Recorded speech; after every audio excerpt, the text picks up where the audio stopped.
I am here in Bostwick, Georgia at the Susie Agnes Hotel. Today we are going to talk about the impact, positive and negative, of Eli Whitney's cotton gin.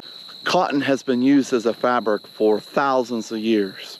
For the most part, cotton was a small scale. You weren't growing it on a industrial, economical level because it was so labor intensive to pull the seeds out of each and every one of those fibers.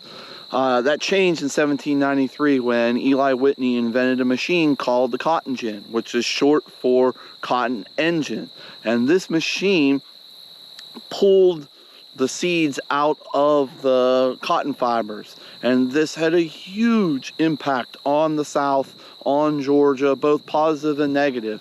Cotton became the South's cash crop. Okay, millions of dollars were produced with cotton, but it comes at a huge negative. The institution of slavery stays, but it also grows tremendously up until the Civil War. So cotton is this double-edged sword. It's this fabric that we still use today. It is a huge billion-dollar industry today. We're gonna go ahead and take a walk to the edge of this cotton field. I'm going to show you the process it is to pull the cotton. It's a back-breaking, hard labor. Just understand that the cotton gin did not make this process easier. This process will get easier in the 1950s when you have tractors and mechanization that can do this. All right. The cotton gin made the process of cleaning the cotton, once you've already picked it, a lot easier. I would have a bag with me, and I would be taking the cotton. All right, so you can see the white fluffy cotton fibers. Now on the side is a real sharp, the bolls of the cotton. So I need to be very careful when I pick the cotton because the bolls are sharp and they can cause some damage. Okay, so we pull the cotton fibers. All right, and what you'll see is you can't necessarily see it in general, but this white fluffy stuff inside here, if you felt around it, you would feel the seeds.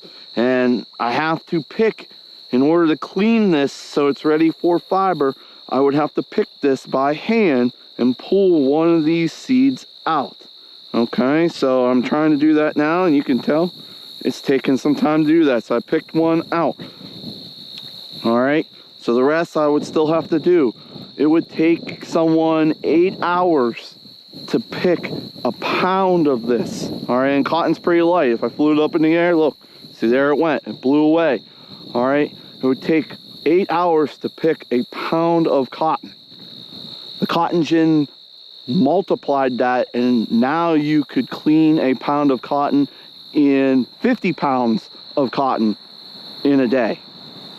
The cotton gin's impact on Georgia's economic and population growth came with a terrible cost: the expansion of slavery. This tedious process was time-consuming.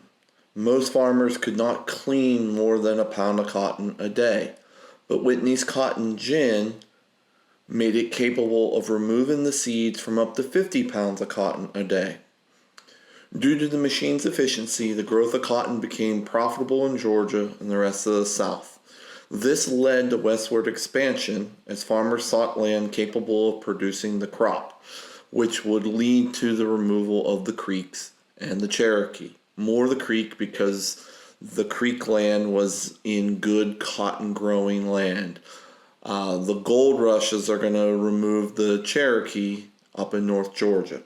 With all of this economic growth, there were two negative effects concerning the invention of the cotton gin. First, it led to the South becoming overly dependent on one crop. You planted cotton on any piece of land that you could get because it made so much money. The dependence on cotton was true of the South before and after the Civil War. In fact, it took the devastating effects of the boll weevil in the early 1900s to encourage diversification of Southern agricultural production. Second, and more importantly, due to the cotton gin's effectiveness, slavery increased in Georgia and throughout the South. Due to cotton's profitability, more slaves were needed in its production. This led to the South's support and defense of the institution of slavery, which will eventually cause the country to split in the Civil War.